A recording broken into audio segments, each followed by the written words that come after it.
Olha, pesquisadores do Imperial College de Londres, na Inglaterra, descobriram na última semana que os níveis de cortisol, o hormônio do estresse, nos pacientes de Covid-19, pode ter a ver com o desenvolvimento de quadros mais graves da doença.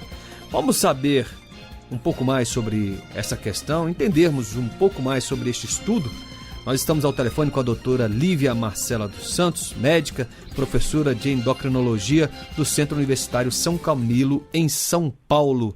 Doutora Lívia, muito obrigado por ter aceito o nosso convite. Bom dia.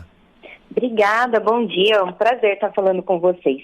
Bem, doutora, é mais uma descoberta, ou seja, uma nova informação neste universo, se assim podemos definir, chamado coronavírus? Então, Martins, da parte da endocrinologia, a gente já tem associação de trauma, por exemplo, se eu sofrer um acidente de carro, ou se eu me submeter a algum estresse cirúrgico, eu vou ter uma elevação de cortisol, né? Então, o cortisol, ele é um hormônio que ele aumenta mesmo em traumas cirúrgicos ou infecciosos. A gente já sabia disso há muitos anos. O que chama a atenção desse estudo em particular é que realmente os níveis que eles encontraram do cortisol no coronavírus é surpreendente, né? É muito alto. Tá? A gente não esperava assim um valor tão alto, né, para os pacientes. E o que chama atenção também nesse estudo é que eles encontraram um valor de corte de mais ou menos 700. Para você ter uma ideia, a faixa de normalidade aí de uma pessoa que não sofreu nenhum trauma cirúrgico, não está infectado com nenhuma doença, é mais ou menos entre 100 e 200. Eles acharam uma média, então, aí de 600 para pacientes, mais ou menos 600, para pacientes que estão internados naqueles hospitais de Londres, por coronavírus, e outros pacientes que estão internados por outras causas, né? Então, pensando que os dois teriam motivos aí para estar com cortisol alto, mais ou menos entre 400 e 500. Então, os pacientes com coronavírus, realmente, eles têm um valor de cortisol, parece que maior. Ou seja, parece que a infecção é uma infecção, na maioria das vezes, para os pacientes que estão internados aí, né, forte, né, entre aspas, aí a gente pode falar que forte. Quanto maior o fator agressor, quanto maior o trauma, quanto maior a cirurgia, normalmente maior o cortisol. Então, entendeu? Foi isso quer dizer, na prática, é o seguinte, que se o paciente chegar ao hospital e já foi identificado esse nível elevado de cortisol, isso tende a dizer que ele precisa de um atendimento mais rápido e, ao mesmo tempo, ele pode evoluir também para um quadro mais grave, seria isso? Perfeito, isso mesmo, perfeito. Então, o que o estudo viu foi que se o paciente tem um cortisol acima de 750, para arredondar, né? Acima de 750, esses pacientes, eles morriam em média em 15 dias. Então, quer dizer, o cortisol, ele pode funcionar, no final do estudo ele até fala, olha, precisa de mais dados, o número de participantes, né? São 400 participantes, então a gente precisaria aumentar esse estudo. Mas o que dá para perceber é que quanto maior o cortisol na entrada, ele pode ter um valor prognóstico, ou seja, como esse paciente vai evoluir, tá? E um outro dado que eles viram é que se o paciente está internado no hospital e dobra o valor do cortisol, em 48 horas dobrou o valor de cortisol, também está associado a um prognóstico muito ruim. Então, é um dado que ajuda, né, a ver quem é grave, quem não é. Então, pode ajudar nesse sentido, sim. Doutora Lívia, o nosso programa é em rede para todo o país. Nós vamos até o Rio de Janeiro, Rádio Nacional do Rio. O âncora é César Fatioli. Ele tem pergunta. A pergunta que eu tenho é se o cortisol é um teste de rotina que integra outros exames de sangue, e, portanto, poderia ser incorporado ao protocolo de atendimento com facilidade, ou se é um exame mais sofisticado.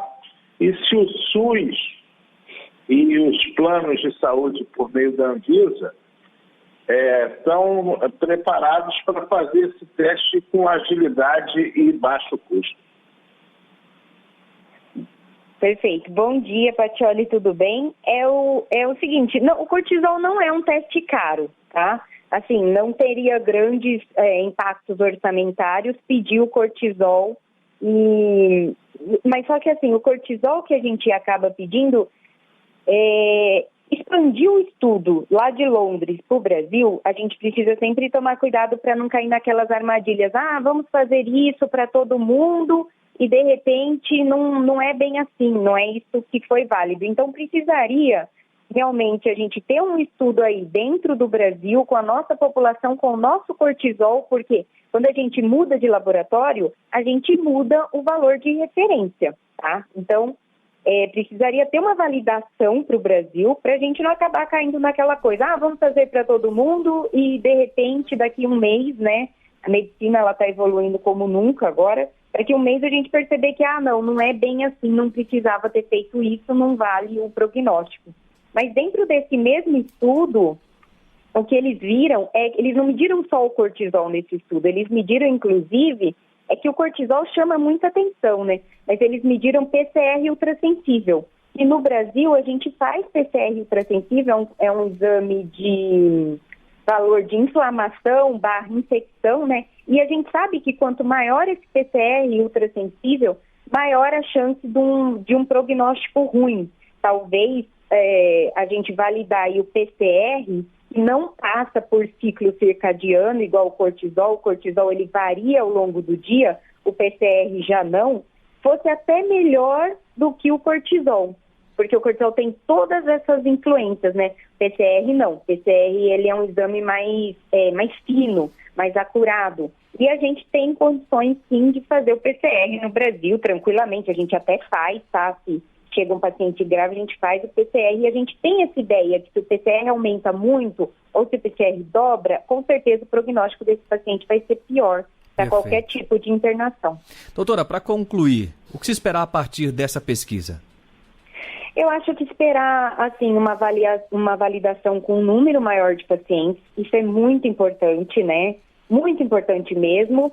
E talvez uma validação no Brasil, mas é o que dá ideia na prática para aquele médico que está atendendo lá no PS, né, no pronto-socorro, está atendendo o Covid. Eu acho que vale a gente ficar atento à prova inflamatória, tanto o cortisol basal ou mesmo um PCR, que a gente consegue isso, principalmente para paciente internado, e ficar atento e talvez não dar alta para esse paciente, né? Segurar o paciente internado para avaliação, porque a chance dele evoluir mal é grande.